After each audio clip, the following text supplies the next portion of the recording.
Amrita international institute of hotel management இந்தியாவிலேயே முதல் முறையா சர்வதேச பல்கலைக்கழக சான்றிதழோட வெளிநாட்டுல பயிற்சி மற்றும் வேலை வாய்ப்பு பிஎஸ்சி மற்றும் டிப்ளமோ கோர்சஸ்க்கான அட்மிஷன் ஆரம்பிச்சாச்சு. Amrita international institute of hotel management, hopes bus stop, Peelamedu, Coimbatore.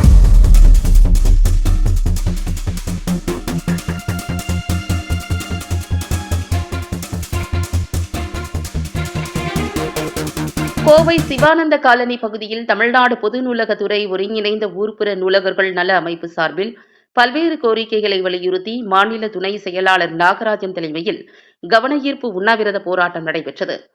Kovai மண்டல அளவில் நடைபெற்ற கவனஈர்ப்பு ஆர்ப்பாட்டத்தில் கோவை, நீலகிரி, ஈரோடு, திருப்பூர், நாமக்கல், சேலம், கரூர், தருமபுரி உள்ளிட்ட பல்வேறு மாவட்டங்களைச் சேர்ந்த நிர்வாகிகள், உறுப்பினர்கள் உட்பட ஏராளமானோர் கலந்து கொண்டு பல்வேறு கோஷங்களை எழுப்பினர். ஆர்ப்பாட்டத்தில் மாநில ஒருங்கிணைப்பாளர் ஸ்ரீதரன் முன்னிலை வகித்தார்.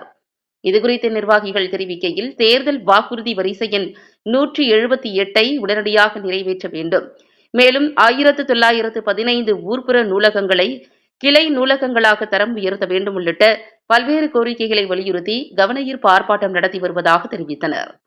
பள்ளிக்கல்வித்துறை அமைச்சர் மற்றும் தமிழக முதல்வர் தங்களது கோரிக்கைகளை உடனடியாக நிறைவேற்றி தருமாறு அவர்கள் வலியுறுத்தினர்.